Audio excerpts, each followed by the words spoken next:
பசின்னு சொல்ல மாட்டேன். அங்கங்கே பசி எடுத்தா பலகாரம், அளவு சாப்பாடு ஒரு நேரம்.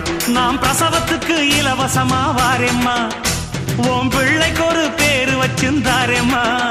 நாம் பிரசவத்துக்கு இலவசமா வாரேம்மா, உன் பிள்ளைக்கு ஒரு பேரு வச்சிருந்தாரேம்மா.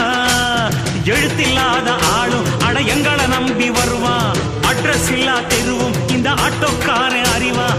இறக்கமுள்ள மனசுக்காரண்டா, நான் ஏழைக்கெல்லாம் சொந்தக்காரண்டா, நான் எப்பொழுதும் ஏழைக்கெல்லாம் சொந்தக்காரண்டா. அச்சுக்கு என்ன அச்சுக்குத்தான், அக்குமுக்கு என்ன அக்குமுக்கு